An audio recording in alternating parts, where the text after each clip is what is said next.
నమస్తే. టీ5 ప్రేక్షకులకు స్వాగతం. లోక్సభ ఎన్నికలు మూడు దఫాల ఎన్నికలు ముగిశాయి. 4వ దఫా ఎన్నికలకి దేశం సిద్ధమవుతోంది. సుమారు 90 కాన్స్టిట్యున్సీస్ లో 4వ దఫా ఎన్నికలు జరగబోతోంది. అందులో ప్రధానంగా తెలుగు రాష్ట్రాలది మేజర్ వాటా, తరువాత ఉత్తరప్రదేశ్, బీహార్, మహారాష్ట్రాల్లో ఆంధ్ర, తెలంగాణల తర్వాత ఎక్కువ స్థానాల్లో ఎన్నికలు జరిగే రాష్ట్రాలు ఇవి. ప్రస్తుతం మనతోటి సామాజిక కార్యకర్త, రాజకీయ విశ్లేషకురాలు దేవి గారు అందుబాటులో ఉన్నారు. దేశవ్యాప్తంగా వివిధ రాష్ట్రాల్లో ఎన్నికల పర్యవేక్షకురాలుగా తిరుగుతూ ఉన్నారు. వివిధ సామాజిక ఉద్యమాలతోటి అనుబంధంగా ఉన్నటువంటి వ్యక్తి. దేవి గారు నమస్కారం. దేవి గారు, స్నేహానికి ఏదో గొడవ వచ్చినట్టుగా ఉంది. మరి ఈ మధ్యకాలంలో నిన్న మోడీ గారు వేములవాడ నుంచి, కరీంనగర్ జిల్లా వేములవాడ నుంచి బహిరంగ సభలో మాట్లాడుతూ టెంపోల్లో డబ్బులు వస్తున్నాయి కాంగ్రెస్ కి, అదాని అంబానీ టెంపోల్లో పంపిస్తా ఉన్నారు, అందుకనే మీరు వాళ్ళ గురించి మాట్లాడలేదు అని చెప్పి విమర్శించారు. ఏమై ఉంటుందంటారు మీ అభిప్రాయం ప్రకారం? అంటే నేను అర్థశాస్త్రవేత్తని కాదు, ఎకనామిస్ట్ని కాదు. కానీ ఒక విషయం కనబడుతోంది. ఈ శుక్రవారం నుంచి మనకి ఇండెక్స్ సూచిక పడిపోతా ఉంది. Stock market stock index, market Nifty కూడా పడిపోతా ఉంది. అవును. సో ఇవాళ అది మరీ పడిపోయి, నిన్న స్టేట్మెంట్ తర్వాత పడిపోయి 300 పాయింట్లు ఎంతో పడిపోయింది నిన్న ఇవాళ. ఇవి పడిపోవడానికిను ఈ స్టేట్మెంట్ కి ఏమన్నా సంబంధం ఉందా అనేది మొదట చూడాల్సిన అవసరం ఉంది. అది మీరు ఎవరైనా ఎకనామిస్టులను అడగాల్సిన అవసరం ఉంది. రెండోది అంటే ఇది నా అనుమానం. రాజకీయ విశ్లేషకురాలుగా మీరు దాన్ని చెప్పండి. తో ఇక్కడ నాకేమనిపిస్తోందంటే, ఇప్పుడు నిన్న ఈ అదానికి సంబంధించి, అంబానీకి సంబంధించి 22, 25 కార్పొరేట్లని పోషిస్తున్నారు అనే సంగతి, ఇద్దరు గుజరాతీలకి లాభం చేస్తున్నారనే విషయాన్ని 2013 నుంచి రాహుల్ గాంధీ మాట్లాడుతున్నారు. ఓకే, ఈ మధ్య ఎలక్షన్ స్పీచెస్ లో అతని ఏ ఎలక్షన్ స్పీచ్ వీళ్ళిద్దరి ప్రస్తావన లేకుండా లేదు, ముఖ్యంగా అదానీది. ఓకే, ఇవాళ ప్రధానమంత్రి 7వ తారీఖు అంటే 3వ విడత గుజరాత్ లో పూర్తి పోలింగ్ అయ్యే వరకు వేచి చూసి ఈ స్టేట్మెంట్ ఇచ్చారు. ఓకే, దీంట్లో ఒక విషయం మనం గుర్తుపెట్టుకోవాల్సింది ఏంటంటే, ఇన్వెస్టర్స్ కూడా తక్కువ రోల్ ఏం లేదు. ఇప్పుడు యూపీలో 1 కోటి మంది ఇన్వెస్టర్స్ ఉంటారు స్టాక్ మార్కెట్. మహారాష్ట్ర చాలా సంఖ్యలో ఉన్నారు. గుజరాత్ లో చిన్న స్థాయి ఇన్వెస్టర్స్ చాలా ఎక్కువ ఉన్నారు గుజరాత్ లో.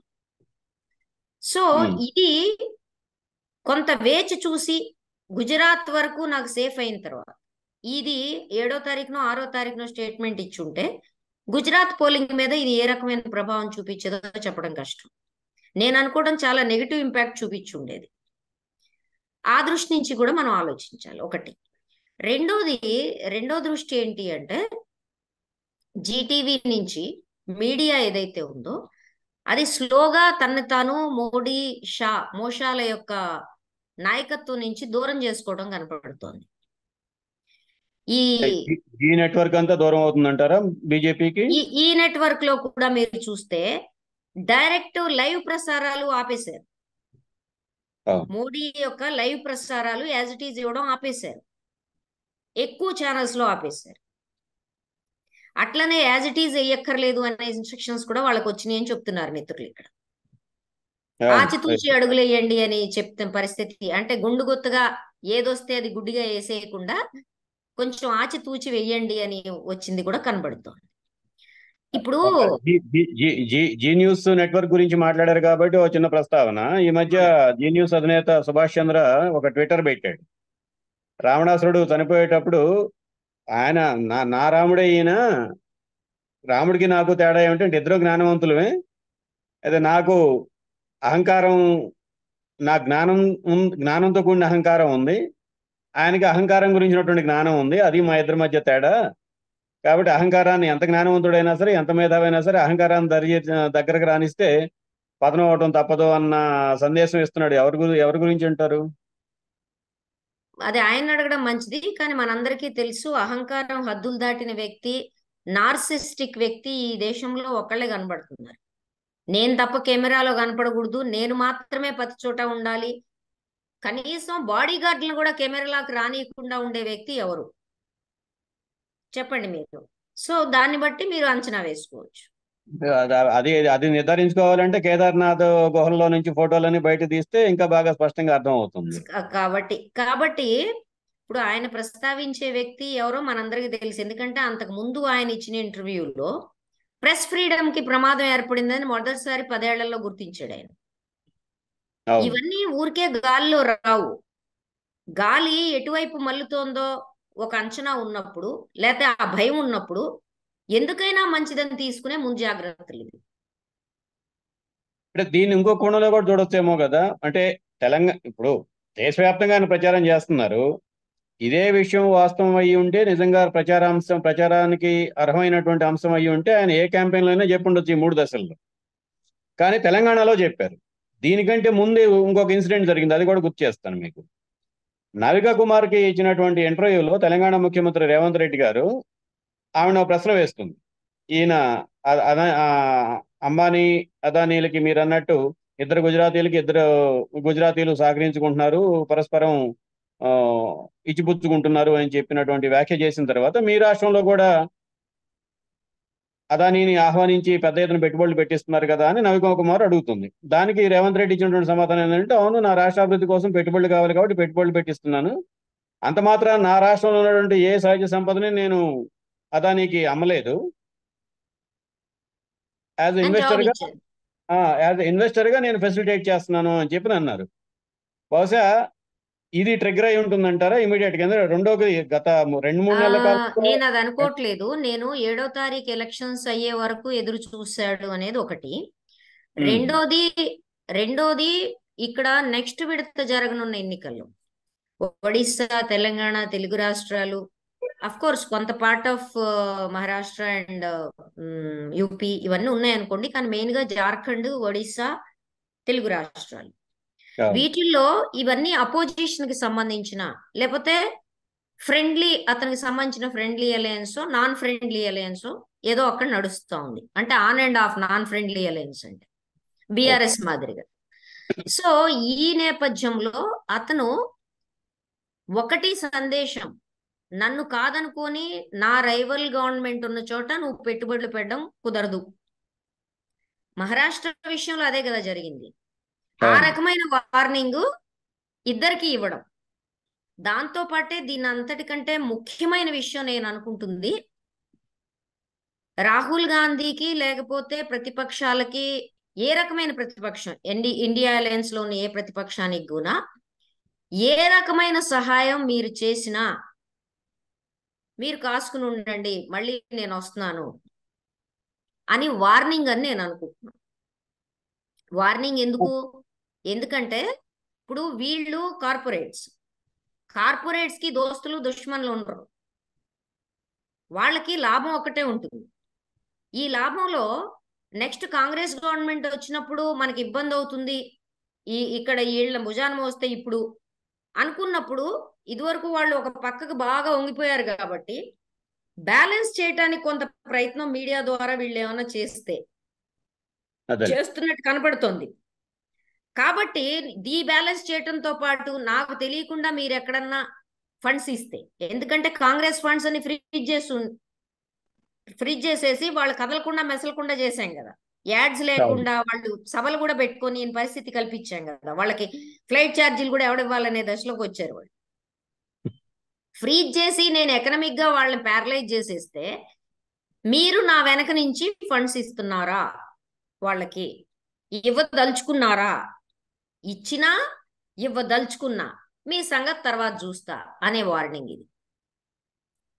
అంటే దీంట్లో ఇంకోటి కూడా ఉంది. అదేంటి అంటే, నువ్వు ఎవరినైతే తిడుతున్నావో వాళ్ళు ఎందుకు తిడుతున్నావు, నీకు ఫండ్స్ ఇవ్వలేదన్నా తిట్టాలి, లేకపోతే ఇవ్వాల్సినంత ఫండ్స్ ఇవ్వట్లేదన్నా తిట్టాలి అని చెప్తూ వీళ్ళ మధ్య ఒక అలయన్స్ ఉంది అని చెప్పదలుచుకున్నాడు. ఎందుకంటే మీకు గుర్తుంటే రాహుల్ గాంధీకి సంబంధించి ఇతనేసిన అదేంటి 10,000 రూపాయలు, 10,000 రూపాయల 10 కోట్ల రూపాయలు అనుకుంటా 10 కోట్ల రూపాయల సూటు, బంగారు సూట్. తీగల సూట్ ఏదైతే ఉందో దాని మీద అవును, సూట్ బూట్ సర్కార్ అని మొదలుపెట్టింది రాహుల్ గాంధీ. అవును, ఆ సూట్ బూట్ సర్కార్ నుంచి మొదలుపెట్టి అది వేలం వేసేదాకా తీసుకెళ్ళాడు, మెయిన్ గా అతని క్రిటిసిజం నుంచి. అక్కడి అవును. నుంచి మొదలు పెడితే అదానీ అంబానీ అనే నామజపంతో ఇప్పుడు వాళ్ళని, దాంతో పాటే దేశ ప్రజల దృష్టిలో వాళ్ళిద్దరూ మోడీ షాలకి పరమదోస్తులు అనే విషయాన్ని కూడా అతను ఎస్టాబ్లిష్ చేయగలిగాడు, చొప్పించగలిగాడు. అది ఇక్కడే కీలకమైనటువంటి అంశం ఉంది అని చెప్పి నేను అనుకుంటున్నాను. రాహుల్ గాంధీ దాని ఒక విధానపరమైనటువంటి విమర్శగా గత దాదాపుగా 10 ఏళ్లుగా భారత రాజకీయాలలో బడా కార్పొరేట్ల యొక్క ప్రభావం గురించి ఆయన మాట్లాడుతున్నారు. అది ఒక విధానపరమైనటువంటి విమర్శ. దాన్ని అదానీ కానీ అంబానీ కానీ కాంగ్రెస్ డబ్బులు ఇవ్వటం లేదు కాబట్టి ఇప్పటి వరకు విమర్శించారు. ఇప్పుడు వాళ్ళు డబ్బులు ఇవ్వటం మొదలు పెట్టారు కాబట్టి వాళ్ళు విమర్శలు మానుకున్నారు అనే ఒక ఒక ఒక వాతావరణం విధానేతర సృష్టించాడు. విధానేతర పరమైనటువంటి సమస్య కింద దిగదార్చి చూపించడానికి బీజేపీ మోడీ గారు ప్రయత్నం చేస్తున్నారని చెప్పి అనుకోవచ్చా? తప్పనిసరిగా ప్రయత్నం అదే. అంటే ఒక ఒక దెబ్బతో రెండు పిట్టల్ని కొట్టడం. ఒకటి, ఆ మొత్తం అతను పెట్టే విమర్శ మొత్తాన్ని ఇతను ఉడుకుబోత్తనంతోనూ ఉక్రోషంతోనూ చేస్తున్నాడు, డబ్బులు ఇవ్వట్లేదు కాబట్టి. అదే. అంటే ఆ విషయం మోదీ గారికి బాగా తెలిసి ఉండొచ్చు, ఎందుకంటే ఆయన కంపెనీలన్నింటినీ బెదిరించి కదా ఎలక్షన్ బాండ్స్ తీసుకుంది. ఎవరెవరు ఇవ్వకపోతే ఏమేం చేయగలుగుతాడో బాగా అవన్నీ తెలుసు ఆయన కదా. క్లియర్ గా తెలుసు. అవును, కాబట్టి ఇప్పుడు ఆయన ఏమంటున్నాడు, నువ్వు ప్రతిపక్షంలో ఉన్నావు కాబట్టి, నీకు ఫండ్స్ ఇవ్వట్లేదు కాబట్టి ఆ ఏడుపు కొద్దీ నువ్వు ఇప్పుడు దాకా విమర్శలు చేసావు. అది ఒకటి చెప్పదలుచుకున్నాడు. అంటే ఒక విషయాన్ని మీరు గమనిస్తే ఎప్పుడూ కూడా ఈ తరహా వ్యక్తులు, నార్సిస్టిక్ వ్యక్తులు చేసే పనేంటి అంటే, ఎదుటి వాళ్ళు ప్రతిపక్షం చేసే విమర్శల్ని అపహాస్యం చేయటం, లైట్ చేసేయటం, డైల్యూట్ చేయడం, అపహాస్యం చులకనగా చేయటం, చులకనగా సెటైర్ మాట్లాడు. వేయటం, ఓవర్ సింప్లిఫై చేయటం, ఇవి వాళ్ళు చేసే పనులు. అవే పనులు ఆయన చేస్తున్నాడు అక్కడ. ఇది ఒక భాగం. రెండో భాగం, అంతర్గతంగా చాలా స్పష్టంగా వాళ్ళకి వార్నింగ్ ఇస్తున్నాడు. నువ్వు జార్ఖండ్ లో గాని, ఎందుకంటే జార్ఖండ్ ఒరిస్సా మైనింగ్ ఇంట్రెస్ట్లు చాలా ఉన్నాయి వీళ్ళిద్దరికి. అవును, జార్ఖండ్ లో గాని ఒడిస్సాలో గాని అక్కడేదో నాకు వేరే ప్రభుత్వాలు ఉన్నాయని చెప్పి నువ్వు అక్కడుండే స్థానికులకు గాని, లేకపోతే దానికి అలయన్స్ లో ఉన్న కాంగ్రెస్ గాని ఏ రకమైన ఫండింగ్ ఇచ్చినప్పటికీ ఏం చెప్పాడు, బస్తాల్లో బస్తాల్లో నింపి ఆటోల్లో తీసుకెళ్తున్నారంట. వాళ్ళకేం కారులు తక్కువ ఉన్నాయా, టెంపోల్ ఫ్లైట్లు టెంపోల్ తక్కువ ఉన్నాయా? రెండోది, టెంపోల్ ఎవరన్నా ఫండ్ ఇచ్చేవాళ్ళు ఇవాళ రేపు బస్తాల్లో నింపి తీసుకెళ్లేంత వెనకబడిన వాడు ఎవడున్నాడు ఈ కాలంలో? అట్లా ఇస్తే తీసుకునే వెనకబడతాను ఎవరికుంది?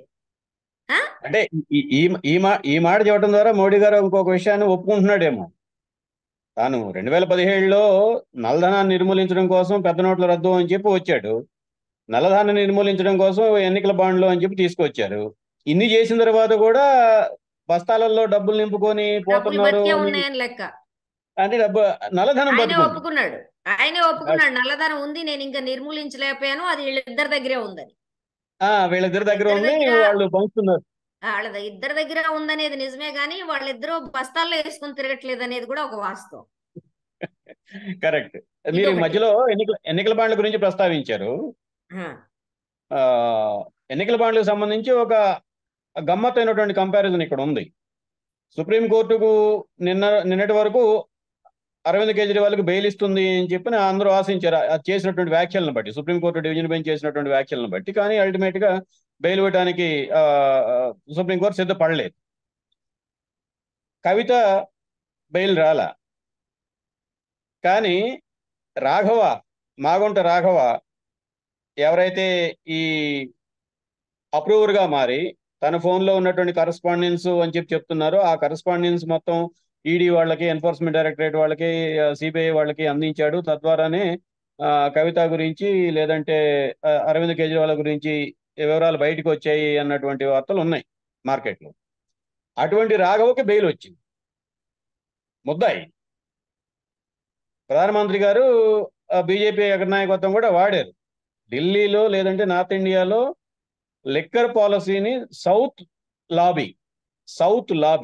గ్రూప్ సౌత్ లాబీ ప్రభావితం చేస్తుంది అని చెప్పి అన్నారు. ఆ సౌత్ లాబీలో మాగొండ శ్రీనివాసరెడ్డి గారి పేరు ప్రముఖంగా వినిపిస్తోంది. ఆయన ఇప్పుడు మొన్నటి వరకు వైసీపీలో ఉండి ఇప్పుడు టీడీపీ అభ్యర్థిగా ఒంగోలు పార్లమెంటరీ నియోజకవర్గానికి పోటీల బరిలో ఉన్నారు. రాఘవకి బెయిల్ ఇచ్చినటువంటి కారణం ఏమిటి? బ్యాక్ పెయిన్ ఉంది అని చెప్పి, సర్వైకల్ ప్రాబ్లం ఉంది, నేను బ్యాక్ పెయిన్ ఉంది. ఆ బ్యాక్ పెయిన్ అన్నది ఈ రోజుల్లో సహజమైనటువంటి, బాగా లాంగ్ డిస్టెన్స్ ప్రయాణాలు చేస్తున్నటువంటి వాళ్ళైనా లేదంటే చిన్న చిన్న రకరకాల ఆహారపు అలవాట్లు లేదంటే జీవన శైలిని బట్టి బ్యాక్ పెయిన్ కామన్ గా వస్తుంది. ఒక బ్యాక్ పెయిన్ ఆధారంగా కారణంగా అతనికి బెయిల్ ఇచ్చారు. మరి అతనేమో ఎలక్షన్ క్యాంపెయిన్ లో విచ్చలవిడిగా వాళ్ళ నాన్నకి, సహజంగా బయటకు వచ్చిన తర్వాత వాళ్ళ నాన్నగారికి ఎన్నికల క్యాంపెయిన్ లో మేజర్ కంట్రిబ్యూషన్ అంతా చేస్తున్నాడు. అదేవిధంగా సరిచంద్రారెడ్డికి కూడా అదే రకమైనటువంటి ఆరోగ్య కారణాలపైన బెయిల్ ఇచ్చారు. ఇక్కడ లిక్కర్ మీరన్న పాయింట్కే వస్తున్నాను. ఏదైనా మీరు వ్యాపారం చేస్తే నాతో చేయాలి, ఏదైనా లబ్ధి పొందితే నా ద్వారా లబ్ధి పొందాలి, ఏదన్నా ఇస్తే నాకు ఇవ్వాలి. కానీ అటు కేజ్రీవాల్కో లేదంటే ఇటు టీఆర్ఎస్కో బీఆర్ఎస్కో మీరు ఇస్తే నేను ఎందుకు ఊరుకుంటాను అన్న కోణం ఏదైనా కనపడుతుందో ఈ మొత్తం వ్యవహారంలో? ఇందులో రెండు కోణాలు ఉన్నాయి, ఒకటి కాదు. సౌత్ లాబీ ఏదైతే ఉందో, ఈ సౌత్ లాబీ కానీ ఏ లాబీ కానీ, లాబీయింగ్ అంటే ఎవరో ఒకళ్ళని పట్టుకొని పైరవీ చేయడమే. Make no mistake about it. వీళ్ళు పవిత్రులు, వాళ్ళ పులుకులకి ముచ్చాలని చూడడానికి ఏం లేదు. కానీ ఇక్కడ ఒక విషయం ఏంటంటే, ఇప్పుడు ఢిల్లీ గవర్నమెంట్ వాళ్ళ రాజకీయ ప్రయోజనాల రీత్యా గుజరాత్ నార్త్ బెల్ట్ లిక్కర్ లాబీని బ్రేక్ చేయాలనుకుంది. ఎందుకని? ఆ లిక్కర్ లాబీ పూర్తి లాయల్టీ బీజేపీకి ఉంది కాబట్టి. అపోజిషన్ పార్టీలో ఉన్నప్పుడు నాకు లాయల్టీనో లేకపోతే నాకు లాభపడే పనో చేయాలనుకోవడం తప్పెట్లా అవుతుంది? అంటే ఢిల్లీ లిక్కర్ మార్కెట్ పైన ఎవరికి పట్టు ఉండాలి? నేను పొలిటికల్ గా వాళ్ళకి ఇచ్చే ఫండింగ్ ని నా రాజకీయ ప్రయోజనాల రీత్యా నేను బ్రేక్ చేయదలుచుకున్నప్పుడు నేను డిఫరెంట్ పాలసీ పెట్టుకుంటా. ఈ పాలసీ పెట్టడం అనేది వాళ్ళు పాతుకుపోయి ఉన్నారు కాబట్టి వాళ్ళని ఎవడో కదిలించలేడనే అహంకారంతో వాళ్ళు పెట్టిన పాలసీ కంటే భిన్నంగా దీనివల్ల ప్రభుత్వం లాభపడుతుంది అనుకోండి. దాంట్లో తప్పేంటో నాకు చెప్పండి. ఓవరాల్ గా మద్యం ఉండాలా వద్దా, గవర్నమెంట్ చేయాలా వద్దా, అది వేరే చర్చ.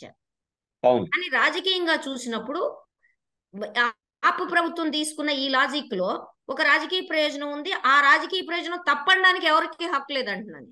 ఒకటి మీరు చెప్పే దాని ప్రకారం 2010, 11, 12 ప్రాంతంలో 2G స్పెక్ట్రమ్ కుంభకోణం బయటకు వచ్చినప్పుడు అప్పుడు కూడా ఇదే గొడవ. టెలికాం స్పెక్ట్రమ్ పైన ఎవరికి మొనోపొలి ఉండాలి అని చెప్పి ప్రయత్నాలు చేశారు. అటు ఎయిర్టెల్ చేసింది, అనిల్ అంబానీ చేశాడు, శ్యామ్ టెల్ వాళ్ళు చేశారు, రకరకాలుగా చేశారు. వాళ్ళ మధ్య ఉన్నటువంటి కార్పొరేట్ రైవలరీ మొత్తం కుంభకోణాన్ని బయటికి తీసుకొచ్చింది. అంటే మీరు కూడా ఢిల్లీ లిక్కర్ మార్కెట్ పైన ఉన్నటువంటి కార్పొరేట్ రైవలరీ ఈ రకంగా వాళ్ళ పట్టుని అక్కడ బ్రేక్ చేసిన తర్వాత వాళ్ళకి భయం ఏం పట్టుకుంది? మిగిలిన నార్దర్న్ స్టేట్స్ లో కూడా ఇప్పుడు తెలివైన వ్యాపారస్తుడు అమ్మదలుచుకున్నప్పుడు ₹1 తక్కువ అమ్ముతాడు పట్టు కోసం, తర్వాత పెంచుకోవచ్చు. So south lobby, liquor lobby ఒక రకంగా మోర్ ఎక్స్పీరియన్స్డ్ కాబట్టి వీళ్ళు దాన్ని బ్రేక్ చేయదలుచుకున్నప్పుడు వాళ్ళకున్న భయం ఏంటంటే, ఒక ఢిల్లీ కాదు, ఢిల్లీ అనేది కీలకం కాబట్టి అందరి కళ్ళల్లో ఉంటది కాబట్టి ఇది మిగిలిన రాష్ట్రాలకు కూడా వ్యాపిస్తే మా పరిస్థితి ఏంటి, మా పట్టేంటి? సో ఈ కంప్లైంట్ ని ఆ లాబీ తీసుకెళ్ళింది అనేది మనకున్న సమాచారం. ఆ లాబీ తీసుకెళ్లి కంప్లైంట్ ఇచ్చిన మీదట అప్పటి వరకు పట్టించుకోలే. వాళ్ళు కంప్లైంట్ ఇచ్చి వాళ్ళు లాబింగ్ చేసిన తర్వాత అప్పుడు దీనిలోకి వచ్చి దీంట్లో రెండు కీలకమైన పార్టీలు, వాళ్ళకి ఇంతో అంతో ప్రమేయం ఎవరుంది, ఎవరు చేశారు, దీనికి సంబంధించి ఎవరెవరు ఇన్వాల్వ్ అయ్యి ఉన్నారు, ఏం చేశారు అనేది పక్కన పెడదాం. అంటే కొన్ని ప్రముఖమైన పేర్లు బయటకు వచ్చినాయి. ఈ ప్రముఖమైన పేర్లలో ఒకటి బీఆర్ఎస్ కి కళ్యాలు వేయటం, అది ఎట్లా వేశారో మనం చూస్తున్నాం. రెండోది కేజ్రీవాల్ అండ్ ఆప్ ని బదనాం చేయటం. ఈ బదనాం చేయటంలో ముద్ర వేయడం చాలా ముఖ్యం అండి. నువ్వు శిక్షిస్తావా లేదా తర్వాత సంగతి.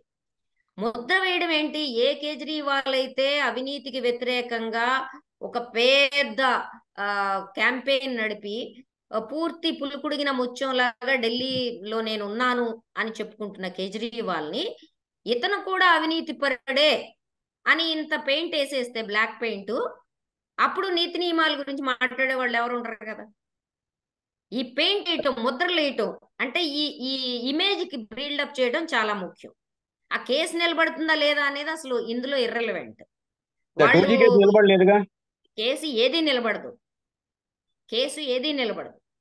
ఈ ఈ ఈ దీంట్లో వాళ్ళు ఎలక్షన్ టైంలో వాళ్ళు బదనామై లోపల ఉండటం చాలా అవసరం. కాబట్టి ఇంపార్టెంట్ విషయం ఏంటంటే, ఇప్పుడు దాంట్లో ఉండే లాజిక్లన్నీ మనం మాట్లాడద్దు, కానీ వాళ్ళని లోపలేయటం వెనక ఈ రకమైన క్లాషెస్ ఏవైతే ఉన్నాయో, ప్రయోజనాల క్లాషెస్ ఏవైతే ఉన్నాయో, ఈ కాన్ఫ్లిక్ట్ ఆఫ్ ఇంట్రెస్ట్ బాగా ఎక్కువగా పనిచేస్తుంది. ఇది మనం దృష్టిలో పెట్టుకోవాలి. ఇదే రకమైన కాన్ఫ్లిక్ట్ ఆఫ్ ఇంట్రెస్ట్ నాకు కాకుండా మీరు ప్రతిపక్షానికి సాయం చేస్తే మీ సంగతి చెప్తా అనే వార్నింగ్ ఇక్కడి నుంచి ఇవ్వడం జరిగిందని నేను అనుకుంటున్నాను. నా అనుమతి లేకుండా నువ్వు తెలంగాణలో పెట్టుబడులు పెట్టు, లేకపోతే నీ ప్రయోజనాలు ఒడిశాలోనో జార్ఖండ్లోనో ఉంటే అది నా ద్వారా జరగాలి తప్ప, నువ్వు అపోజిషన్ ఉంది కాబట్టి అపోజిషన్ నుంచి చేయడం కుదరదు. ఇది ఎందుకు ఇవ్వాల్సి వచ్చింది తెలంగాణలో వార్నింగ్ అంటే, మీరు చూస్తే ఫార్మా కంపెనీస్ 236 కోట్లు టిఆర్ఎస్ గవర్నమెంట్ కి ఎలక్షన్ బాండ్స్ ఇచ్చినాయి. అసలు 236 కోట్లు నాకు కదా ఇవ్వాలి, వాళ్ళకి ఇవ్వడం ఏంటి మీరు? అక్కడి నుంచి మొదలయ్యి ఇదే ఫార్మా కంపెనీలు 1000 కోట్ల వరకు బీజేపీ కూడా ఇచ్చాయి కదా. అట్లా కుదరదు. మీరు ఇంత ఎట్లా ఇస్తారండి? ఇప్పుడు నాకు 1000 కోట్లు ఇచ్చి వాళ్ళకి 250 కోట్లు ఇస్తే ఏందన్నట్లు లెక్క? అంటే దుర్యోధనుడు 5 గ్రాములు కూడా నాకే ఉపయోగపడింది కావాలని కదా ఎలక్షన్స్ లో, కాదు వాళ్ళకి ఉపయోగపడింది కదా ఎలక్షన్స్ లో అది. అదే అదే కాబట్టి చాలా క్లియర్ గా ఇది ఒక వార్నింగ్, వాళ్ళకి వీళ్ళకి ఇద్దరికి ఒక వార్నింగ్. దుర్యోధనుడు ఇంకోటి కూడా ఉంది ఈ వార్నింగ్ లో, నేను మళ్ళీ అధికారంలోకి వస్తాను మీరేమన్నా అనుకుంటున్నారేమో ఎక్కువ తక్కువలు చేస్తే అనేది కూడా ధ్వని ఉంది.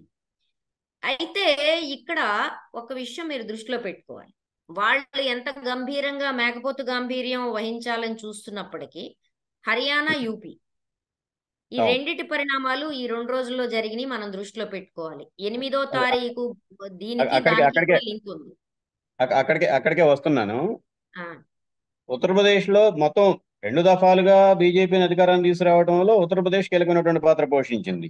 70 ఆ పైన ఉన్నటువంటి స్థానాలు బీజేపీ గెలిచినటువంటి స్థానాలలో దాదాపుగా 70 నుంచి 80 స్థానాలు ఉత్తరప్రదేశ్ నుంచి వచ్చాయి. సరే, హర్యానాలో పూర్తిగా అన్ని స్థానాలు బీజేపీ గెలుచుకుంది.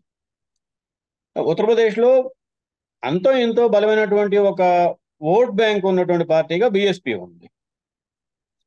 కానీ 2014 నుంచి బీఎస్పీ ఎక్కడా కూడా అటు అసెంబ్లీ ఎన్నికల్లో కానీ పార్లమెంట్ ఎన్నికల్లో కానీ తనదైనటువంటి శైలిలో హోరాహోరీ చావో రేవో అన్నట్టుగా పోరాటంలో లేదు. వాళ్ళ ఓట్ పర్సెంట్ కూడా పడిపోయింది 13%. ఇక బరిలో లేనప్పుడు ఎవరు ఓటేస్తారు? బరిలో లేనప్పుడు ఓటేస్తారు అనేది కాదు ఇక్కడ. మన యూపీ అసెంబ్లీ ఎలక్షన్స్ కిను ఈ పార్లమెంట్ ఎలక్షన్స్ కి మధ్య యూపీ అసెంబ్లీ ఎలక్షన్స్ జరిగినప్పుడు మాయావతి చేతులెత్తేసింది అనే ధోరణి వాళ్ళ కేడర్కి ర్యాంక్ అండ్ ఫైల్ కూడా వచ్చేసింది. అందుకనే జాతవులు కాని మిగిలిన దళిత వర్గం బీజేపీకి ఓటేసింది మనకు అక్కడ స్పష్టంగా కనబడుతుంది. ఎందుకంటే యాదవులకిను దళితులకి మిగిలిన అతి వెనకబడిన వర్గాలకి మధ్య వైషమ్యాన్ని వీళ్ళు కొనసాగించగలిగారు బీజేపీ వాళ్ళు. వేరేజ్ ఇప్పుడు వచ్చేసరికి మాయావతి అతని మేనల్లుడు కారణమా ఇంకో కారణమా రివైవల్ దశలో ఉందా అని నాకు కూడా అనుమానం వచ్చింది. ఎందుకంటే యూపీలో మాయావతి నిలబెట్టిన క్యాండిడేట్స్ బీజేపీ బ్రాహ్మణులు నిలబెడితే అక్కడ బ్రాహ్మణ క్యాండిడేట్ నిలబెట్టి, వాళ్ళు ఠాగూర్ నిలబెడితే ఇవి ఠాగూర్లకు సీట్ ఇచ్చింది. ఈ రకంగా బీజేపీ సీట్లని గండిగొట్టే దశ మాయావతి ఈసారి ప్రయోగించింది. దాని వల్లనే యూపీలో 63 సీట్లు బీజేపీ సగానికి తగ్గుతుందనే అంచనాకి వచ్చాం. 13% కాకపోతే గెలవదు అనుకుంటే పోనీ 8%, 10% వచ్చినా ఆ చీలికేం తక్కువ ఓట్లు కాదు అవి. అయితే పోయినసారిలాగా మాయావతి కోల్పోయే, బీఎస్పీ కోల్పోయే ఓట్లు బీజేపీకి ట్రాన్స్ఫర్ అవుతాయని కూడా ఈసారి చెప్పలేం. అది కూడా ఒక ప్రత్యేకమైన పరిస్థితి ఉంది. ఇక్కడ ఇంకోటి కూడా ఉంది. అదేంటి అంటే మాయావతిని మొన్నటి రోజున జస్ట్ 7వ తారీఖు 6వ తారీఖు పిలిపించి అమిత్ షా ఆగమేఘాల మీద అక్కడికి వెళ్ళిపోయి పిలిపించి మాట్లాడినట్టు సమాచారం. ఏంటి ఏంటి మాట్లాడారు అనేది మనకు పక్కన పెడితే జరిగింది ఏంటి? 2 పరిణామాలు జరిగాయి నిన్న. ఒకటి, ఆమె బలమైన క్యాండిడేట్లుగా, పోటీలో ఉండగలిగిన క్యాండిడేట్లుగా ఎక్కడెక్కడైతే పెట్టిందో వాళ్ళందరినీ ఉపసంహరించి కాంగ్రెస్ లేకపోతే ఎస్పీ అభ్యర్థులు ఎవరైతే ఉన్నారో ఆ సామాజిక వర్గాలకు చెందిన వాళ్ళని మళ్ళీ టికెట్ ఇచ్చింది. నిన్న 5 సీట్లు మార్చింది. ఒకటి. రెండోది, మేనల్లుడు దీపక్ ఉన్నాడు. అతను చాలా ఫెరోషియస్ గా, అగ్రెసివ్ గా అతను బీజేపీ మీద దాడి చేస్తున్నాడు. నువ్వు మమ్మల్ని పకోడీలు వండుకొని అమ్ముకోమంటావా? చదువుకున్న బహుజన కుర్రాళ్ళు అట్లా పకోడీలు అమ్ముకొని బతకడానికి సిద్ధంగా లేము. మీరు జనాన్ని ఆకలితో మార్చి మీరు మమ్మల్ని మందిరాలకు తిరగమంటారా? మాకేం అవసరం మందిరాలతో? మందిరాలు ఉద్యోగాలు ఇస్తాయా, తిండి పెడతాయా అని అడుగుతున్నాడు. ఇంత అగ్రెసివ్ గా ఉన్నాడు. అతని వెనకాల క్యాడర్ ఫైల్ మొత్తం మొబిలైజ్ అయ్యి మళ్ళీ కోల్పోయిన కొంత స్థానాన్ని బీఎస్పీ తెచ్చుకునే పరిస్థితి ఉందేమో అనే దశ అతను చూపిస్తా ఉన్నాడు. మొబిలైజేషన్ కూడా అట్లా చేస్తున్నాడు. చంద్రశేఖర్ ఆజాద్ రావణం బీజేపీ కోల్పోయిన వీధుల్లో యుద్ధాన్ని, స్ట్రీట్ ఫైట్ ని మళ్ళీ వీధుల్లోకి తీసుకొచ్చాడు. అతను దళితులు వర్సెస్ అదర్ క్యాస్ట్, అగ్రవర్ణాలు. దీపక్ అతను ఈ స్పేస్ ని గుంజుకోకుండా ఉండటం కోసం ప్రయత్నం చేయటంలో ఇతను ముందుకు వస్తాడు అనే దశ అక్కడ ఉంది. ఎనాలిసిస్ అంటే రైజింగ్ స్టార్. అట్లాంటి వ్యక్తిని అర్జెంట్ గా పార్టీ బాధ్యతలన్నిటి నుంచి తొలగించేసింది. తొలగించటమే కాదు, తన మేనల్లుడికి విపరీతమైన హాని కూడా చేసింది. రాజకీయ పరిపక్వత లేని కారణంగా అనే ఒక పదం వాడి మరి పొలిటికల్ కెరియర్ కి సమాధి చేసినట్టే. అంటే సమాధి చేసే పరిస్థితిలో ఏం మాట్లాడుకున్నారు వీళ్ళు? నువ్వు ఆత్మహత్య చేసుకునే క్యాండిడేట్లను ఎందుకు పెట్టుకున్నావు అక్కడ? అది కూడా మార్చి మొదట ఒక బ్రిలియంట్ స్ట్రాటజీ వేసింది. అయితే నాకు అప్పుడు ఆవిడ పెట్టిన అభ్యర్థుల తర్వాత నాకు అనిపించింది, వీళ్ళు గెలుస్తారా లేదా పక్కన పెడితే బీజేపీతో బార్గెనింగ్ పవర్ పెంచుకోవడం కోసం ఈ పవర్ఫుల్ క్యాండిడేట్స్ ని పెట్టిందా అనే అనుమానం కూడా నాకు వచ్చింది. అయితే అది కాకుండా సిన్సియర్ గానే ఒక లూజ్ అయిన గ్రౌండ్ ని, తన కోల్పోయిన ఓటర్లని, తన ఫాలోవర్స్ ని తిరిగి తెచ్చుకోవడం కోసం ఇప్పుడు it's a question of survival. ఆమె చేసింది, సిన్సియర్ గానే చేసిందని ఇప్పుడు మనకు అర్థం అవుతుంది. ఎందుకంటే అమిత్ షా వచ్చి మాట్లాడే వరకు వీళ్ళని మార్చాలనే ఉద్దేశం ఆమెకు లేదు. అట్లానే తన మేనల్లుడిని ఫుల్ పవర్స్ ఇచ్చి బరిలోకి వదిలింది. కానీ ఇప్పుడు ఏం మాట్లాడాడు అతను? అది ఈడీనా, అది ఇంకోట మనకు తెలియదు. కానీ ఎంత పవర్ఫుల్ అంటే తన మేనల్లుడి పొలిటికల్ కెరీర్ కూడా సమాధి కట్టేంత స్టేట్మెంట్ ఇచ్చి తను ఆత్మహత్య చేసుకోవడానికి సిద్ధపడేంత పవర్ఫుల్ వార్నింగ్ అక్కడ వచ్చిందని మనం అర్థం చేసుకోవాలి. ఈ పరిణామాలు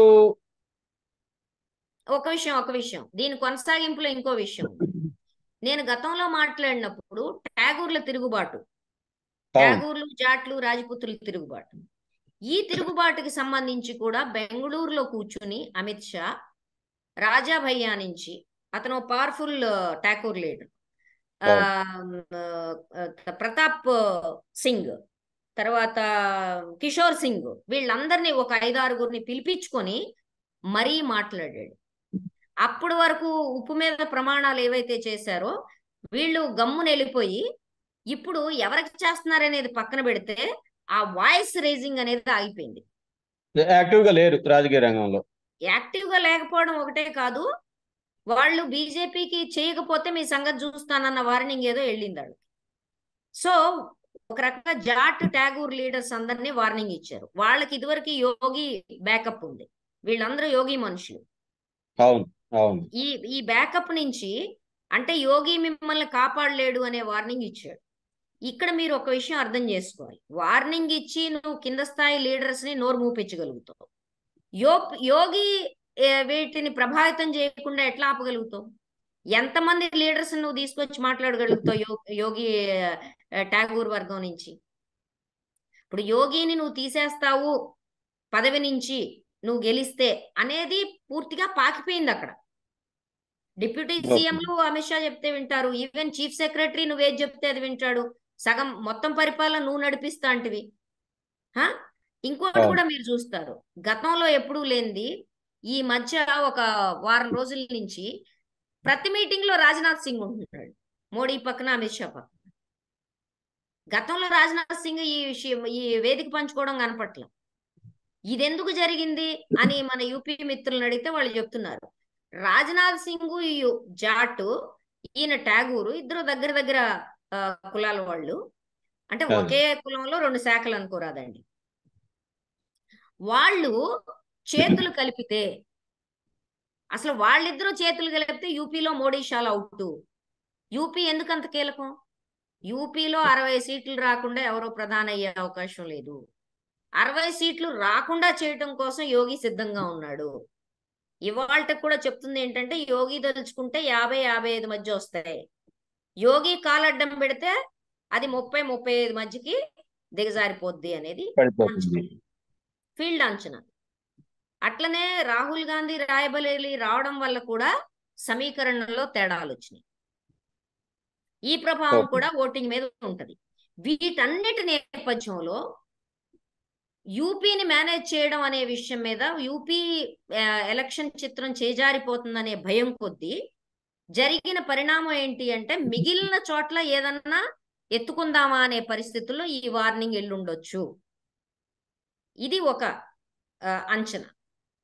తర్వాత ఇంకొకటి కూడా భయం ఎక్కడ మీకు కనబడుతుందంటే, ఈసారి హర్యానా పూర్తిగా తుడిచిపెట్టుకుపోయే పరిస్థితి ఉంది. ఎలక్షన్స్ కి 2 నెలల ముందు కట్టర్ను మార్చడం ఏంటండి? అప్పుడు ముఖ్యమంత్రిని మార్చారు, ఇప్పుడేమో ముఖ్యమంత్రి మీద అసమ్మతి అవిశ్వాస తీర్మానాన్ని ముగ్గురు పెట్టారు. వాళ్ళు ఇండిపెండెంట్లు బయటకు వెళ్ళిపోయారు. ఇప్పుడు గవర్నర్ కూడా లేఖ రాశారు ఇప్పుడు. ఏమంటే రాజకీయ నాయకులు ఏమి తెలివి తక్కువ వాళ్ళు కాదు, చాలా తెలివి ఉంటది వాళ్ళకి. జనాలు ఎటువైపు వెళ్తున్నారు అనేది వాళ్ళకి అర్థమవుతూనే ఉంటది మోరార్లెస్. హర్యానాలో రైతులు విపరీతంగా ఎఫెక్ట్ అయ్యి వాళ్ళ బీజేపీ వాళ్ళు ప్రచారానికి వెళ్తుంటే, మేము ఉగ్రవాదులం కదా, ఉగ్రవాదుల ఊళ్ళోకి ఎందుకు వస్తున్నారు మీరు, రావక్కర్లేదని వెనక్కి పంపిస్తున్నారు. చాలా అమర్యాదగా వెనక్కి పంపిస్తున్నారు. అటువంటి పరిస్థితి ఉన్నప్పుడు హర్యానాలో నువ్వు పార్లమెంట్ ఓడిపోయే దాని గురించి వాళ్ళు తమ మద్దతు విడ్రా చేసుకోలే. అక్టోబర్లో హర్యానా ఎలక్షన్స్ ఉన్నాయి, అసెంబ్లీ ఎన్నికలు ఉన్నాయి కదా.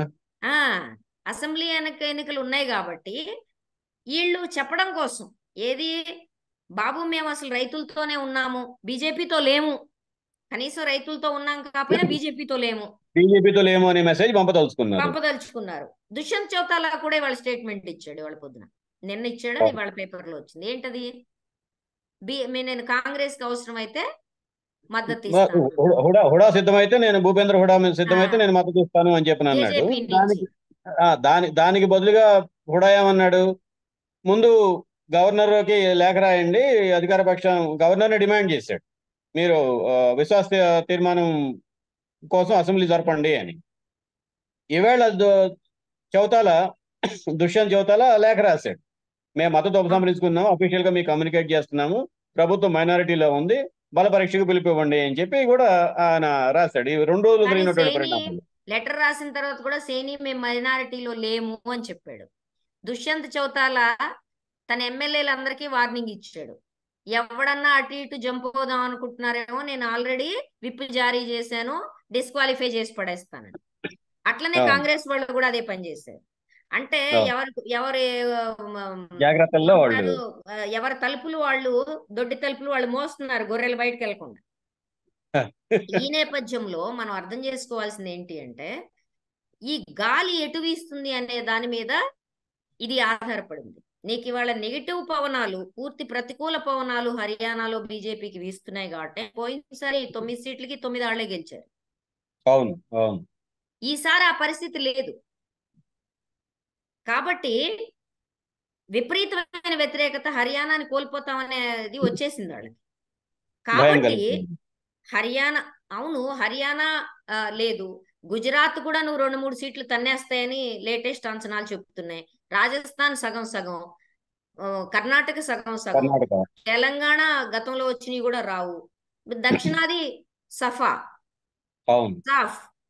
ఇక నీకు ఉత్తరాదిలో పెరిగేది ఎక్కడ? బెంగాల్ మీద ఆశ పెట్టుకున్నావు, కానీ బెంగాల్ మీద వస్తున్న ప్రతి విశ్లేషణ ఏం చెబుతోందంటే ఈసారి anti establishment anti Mamata vote ఏదైతే ఉందో అది కాంగ్రెస్ అండ్ లెఫ్ట్ కి వెళ్తుంది అని. ఓకే. కాంగ్రెస్ లెఫ్ట్ కి వెళ్ళి కాంగ్రెస్ లెఫ్ట్ గెయిన్ అవుతుంది. గెలుస్తారా లేదా తర్వాత సంగతి. కాంగ్రెస్ లెఫ్ట్ గెయిన్ అవడం ద్వారా వాళ్ళు మరిన్ని సీట్లు కోల్పోయే అవకాశం ఉందని చెప్తున్నారు బీజేపీ. బీజేపీ గతంలో 18 సీట్లు ఉన్నాయి బెంగాల్. పోయినసారి వచ్చిన 18 కూడా రావు అనే అనుమానం ఇప్పుడు ఉంది. అది సింగిల్ డిజిట్ కి వస్తుందా 11, 12కి వస్తుందా అనేది మాట్లాడుతున్నారు. ఎందుకంటే మొదటి విడత 3 సీట్లు బీజేపీకి ఉన్నాయి, అందులో 2 కోల్పోతుందని అంచనా. ఆ స్థాయిలో ఉంది దెబ్బ. అదే ఆ తర్వాత మీరు ఇంకోటి కూడా చూసారు బెంగాల్లో. అదేంటంటే ఈ మధ్య జరిగిన ఇన్సిడెంట్ ఏంటది, సందేశ్ ఖలీకి సంబంధించిన ఒక వీడియో అవుట్ సర్క్యులేట్ అవుతుంది. అవును. ఏంటది అంటే అందులో మహిళ నా మీద ఏమీ అత్యాచారం జరగలేదు, బీజేపీ వాళ్ళు బ్లాంక్ పేపర్ మీద నాతో సంతకం పెట్టించుకున్నారు అని చెప్పి వచ్చింది. అట్లాగే ఇప్పుడు బీజేపీ నాయకత్వం తెర వెనక ఉండి మమ్మల్ని నడిపించింది, ఆ ప్రకారమే నడిచాము అన్నటువంటి స్థానిక బీజేపీ నాయకత్వం వీడియో కూడా బయటకు వచ్చింది.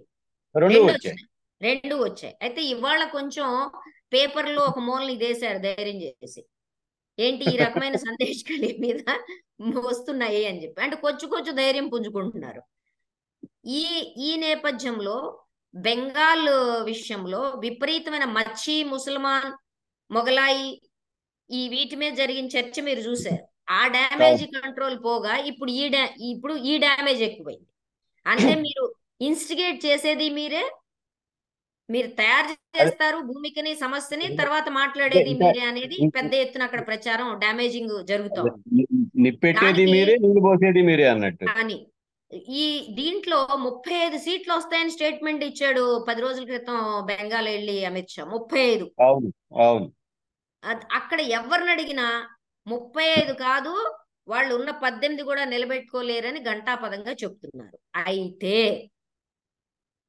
ఒక పక్కన కాంగ్రెస్ గాని ప్రతిపక్షాలు గాని వీళ్ళు ముసల్మాన్లు, మొగలాయలు, మచిలీలు, మాంసాలు, రామ్ మందిరాలు, మాతా టేకతాలు ఎన్ని చెప్పినా వాళ్ళు మాత్రం గట్టిగా ధరల పెరుగుదల, నిరుద్యోగం, అవినీతి పట్టు కూర్చున్నారు గట్టిగా.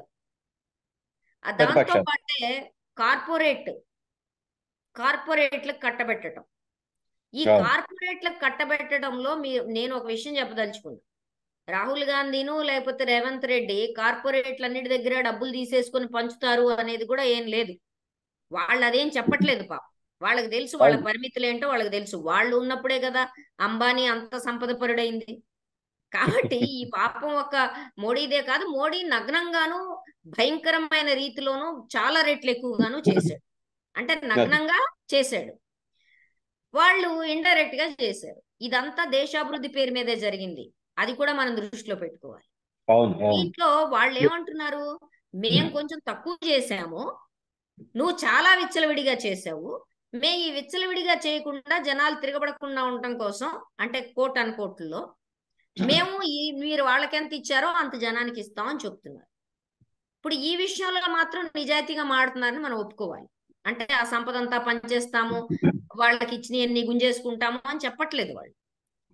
వాళ్ళు చెప్పడం లేదు, మోడీ చేసినటువంటి ప్రచారం తప్పుడు ప్రచారం అని చెప్పి చాలా ఒక ఫ్యాక్ట్ చెక్ లాంటి కౌంటర్ క్యాంపెయిన్ కూడా బాగా విస్తృతంగా జరుగుతుంది. కాబట్టి మేము పెట్టుబడిదారులకు అనుకూలము అనే విషయంలో వాళ్ళు ఎక్కడా పొరపాటు పట్టలేదు కాంగ్రెస్ వాళ్ళు. వాళ్ళు అంటుంది ఏంటంటే మీరు ఇంత మెక్కేస్తే జనానికి కొంచెం కూడా ఇవ్వకపోతే ఎట్లా అని అడుగుతున్నారు. ధర్మకర్తృత్వ సిద్ధాంతమే మాట్లాడుతున్నారు వాళ్ళు కూడా. దాన్ని కూడా సహించగలిగిన దశలో వాళ్ళు లేరు మోదీ అండ్ కంపెనీ. కాబట్టి ఈ నేపథ్యంలో మనము 2014 చూస్తే మోడీ ఇమేజ్ బిల్డప్ చేయడం కోసం 10,000 కోట్లు ఖర్చు పెట్టారు. ఒక్క ఇమేజ్ బిల్డప్ కే, ప్రచారం ఇదంతా కాదు.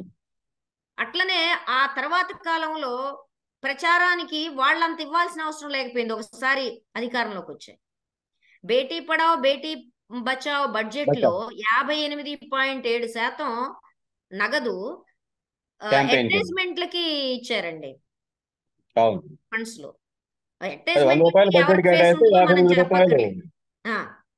అడ్వర్టైజ్మెంట్ అంటే రూపాయలు. ఎవరి ముఖం ఉంటుందో చెప్పక్కర్లేదు. సో బేటీ అవును. పడావో బేటీ బచావోలో కూడా ఆ నిధులు అట్లా ఖర్చు అయినాయి అంటే ఇమేజ్ బిల్డప్ కి వాళ్ళ అవసరం లేకుండా పోయింది. ఇప్పుడు వాళ్ళ దిగులేంటి?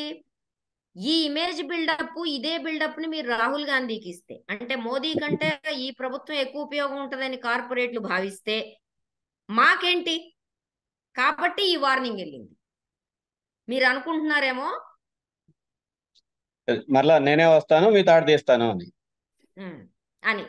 కాబట్టి ఈ విచిత్ర పరిస్థితుల్లో ఇంకోటి కూడా మనం నోట్ చేసుకోవాలి.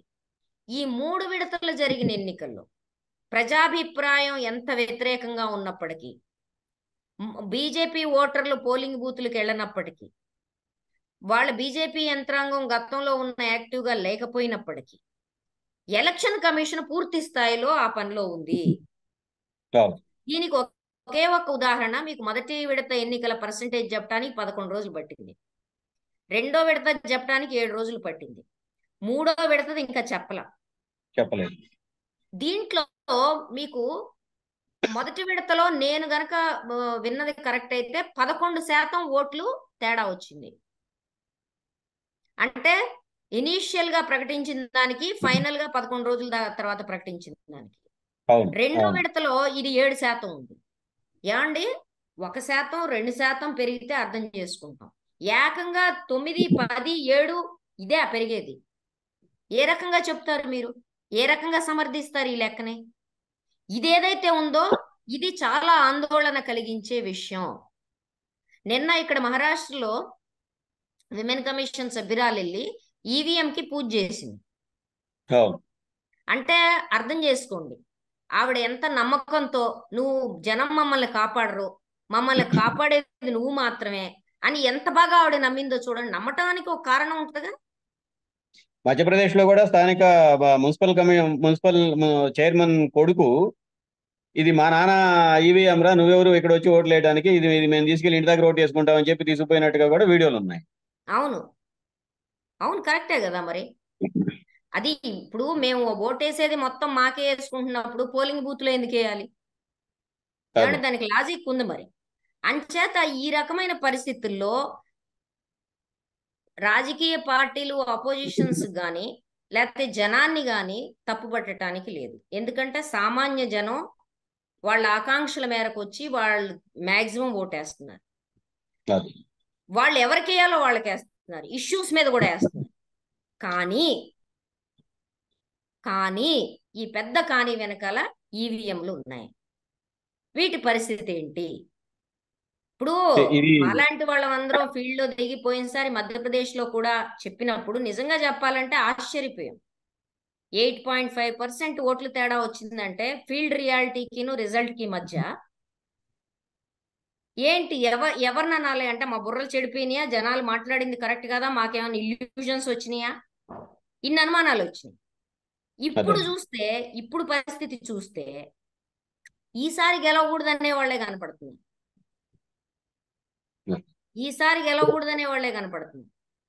నేను ఇప్పుడు మహారాష్ట్రలో తిరుగుతున్నా, మామూలు జనం మధ్య తిరుగుతుంది.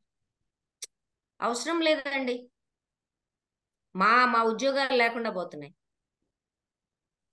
అవసరం లేదండి, మాకు చాలా అవమానం అవుతుంది. ఈ రెండు బాగా కనపడుతుంది. ఎంతమందిని మీరు బ్రేక్ చేస్తారు? అసలైనా మీరు ఇక్కడ వాళ్ళు కాదు. ఈ సంభాషణలన్నీ జనరల్ గా కనపడుతున్నాయి ఇక్కడ. ఇప్పుడు మరాఠీ నాన్ మరాఠీ ఇష్యూ ఇక్కడ చాలా బలంగా ఉంది. బాల్ ఠాక్రే నుంచి వాళ్ళు గెయిన్ అయిందే ఆ ఇష్యూ మీద. అట్లాంటి నేపథ్యంలో ఇవాళ జరిగిన దానికి తర్వాత ఇంకొకటి కూడా మీరు చూడండి, ప్రాంతీయ పార్టీలు ఎంత భయపడుతున్నాయంటే వాళ్ళు టూత్ అండ్ నెయిల్ ఇవాళ యుద్ధం చేస్తున్నారు. నిన్న శరద్ పవార్ స్టేట్మెంట్ ఇచ్చాడు, ఇది అయిపోయిన తర్వాత ప్రాంతీయ పార్టీలు కాంగ్రెస్ లో విలీనమయ్యే అవకాశం ఉంది. ప్రాంతీయ పార్టీలు కాంగ్రెస్ లో విలీనం అవుతాయి. కొంతమంది అలయన్స్ ఉండొచ్చు, కానీ వాళ్ళు దగ్గర అవుతారు. కొన్ని విలీనం అవుతాయి. పెద్ద ప్రకటన, అదే మామూలు ప్రకటన కాదు. అంటే దాని అర్థం ఏంటి? బీజేపీ ప్రాంతీయ పార్టీలను బతకనివ్వదు, అది నాశనం చేస్తుంది అని వాళ్ళు అనుభవం రీత్యా గమనించారు. మేము తట్టుకోగలము, ప్రయోగం చేసుకుంటాం అనేవాళ్ళు కొంతమంది అట్లా ఉండొచ్చు విడిగా. కానీ మేము మనుగడ వీళ్ళతో, వీళ్ళ ఆర్థిక బలంతోనూ, వీళ్ళ కుట్రలతోనూ, వీళ్ళ ఆర్ఎస్ఎస్ బలంతోనూ, వీళ్ళ ఐటీ సెక్టర్, ఐటీ సెల్ బలంతోనూ మేము తట్టుకోలేము అనుకునేవాళ్ళు. ఇప్పుడు ప్రాంతీయ పార్టీలకు ఉండే పరిమితులు చాలా ఉంటాయి. తట్టుకోలేము అనుకునే వాళ్ళు వెళ్ళి విలీనం అవుతారనేది దాని అర్థం. ఇది చాలా పెద్ద పొలిటికల్ స్టేట్మెంట్. అంటే మీరు సర్వైవ్ అవ్వదలుచుకుంటే కాంగ్రెస్ తో ఉండండి అని ఆయన పొలిటికల్ పార్టీలన్నిటికీ, చిన్న పార్టీలన్నిటికీ చెప్పాడు, ప్రాంతీయ పార్టీ. మీరు సర్వైవల్ కాదలుచుకుంటే ఇప్పుడు బీజేపీని ఓడించండి, ఓడించలేకపోతే కాంగ్రెస్ లో కలవండి. రెండు స్టేట్మెంట్లు ఉన్నాయి ఇందులో. బహుశా చంద్రబాబు నాయుడు అరెస్టు తర్వాత అయిష్టంగా బీజేపీతో పొత్తు పెట్టుకోవడం వెనక కూడా ఇటువంటి కసరత్తే జరిగింది. మీరు చెప్పండి, అంత తీవ్రంగా ప్రధానమంత్రిని విమర్శించిన రాజకీయ నాయకుడు ఏ కారణం చెప్పకుండా నితీష్ కుమార్ లాగా వెళ్ళి నేను అలయన్స్ పెట్టుకుంటాను అంటే దానికి జస్టిఫికేషన్ ఏంటి? ఇప్పుడు నితీష్ కుమార్ కూడా ఇంతవరకు ఒక జస్టిఫికేషన్ చెప్పలా. కాబట్టి ఈ రకమైన మనుగడ, సర్వైవల్ కి ఇబ్బంది కలిగించే పరిస్థితి బీజేపీ బుల్డోజింగ్ చేస్తోంది. కాబట్టి ఈ బుల్డోజింగ్ ఆపాలి. తర్వాత ఇంకోటి, ప్రాంతీయ పార్టీల ప్రయోజనాలు ఆ రాష్ట్ర ప్రయోజనాలతో ముడిపడి ఉంటాయి, అన్లైక్ నేషనల్ పార్టీస్. కాబట్టి ఖచ్చితంగా వాళ్ళు ప్రాంతీయ ప్రయోజనాల కోసం పనిచేయాలి. ప్రాంతీయాల వివిధ ప్రాంతాలు, వివిధ రాష్ట్రాల యొక్క హక్కుల్ని బీజేపీ బుల్డోజింగ్ చేస్తోందనేది కూడా చాలా ఎక్కువగా వాళ్ళ ప్రచారంలోకి వచ్చింది. కాబట్టి అది కూడా ఒక ఫ్యాక్టర్ అయి ఉండొచ్చు. మనం కాంగ్రెస్ తో నిలబడాలి. ఎందుకంటే పూర్తి సమర్థుడైన స్వామ్య వ్యవస్థలో ఉండే తండ్రి లాంటి వ్యక్తి మసయ్య అక్కడ ఉంటే చాలా కష్టము. కాస్త వీక్ గా ఉండే వ్యక్తులు, లేకపోతే కాస్త పూర్తి బలం లేని వాళ్ళు ఉంటే మనకు ప్రయోజనాలు ఉంటాయనే జ్ఞానం ప్రాంతీయ పార్టీలకు మొదటి నుంచి ఉంది. కాబట్టి ఆ జ్ఞానం కూడా ఇప్పుడు పనిచేస్తూ ఉండొచ్చు.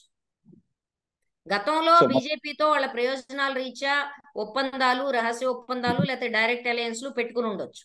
కానీ ఇప్పుడు ఈ 10 సంవత్సరాల నడక చూసిన తర్వాత బాబోయ్ మేమేదో అనుకున్నాం, తాడనుకుని పావును ముట్టుకున్నాం అని ఇప్పుడు అర్థమవుతూ ఉండాలి వాళ్ళకి. కాబట్టి కూడా ఈ స్టేట్మెంట్ వచ్చి ఉండొచ్చు. ఈ చర్చలో మరొక ముఖ్యమైనటువంటి అంశాన్ని మీరు తీసుకొచ్చారు, ఎలక్ట్రానిక్ ఓటింగ్ మెషిన్స్ సంబంధించి. దానిపైన మరింత లోతైనటువంటి చర్చ కోసం మరొకసారి కలుద్దాం. అప్పటి వరకు నమస్తే.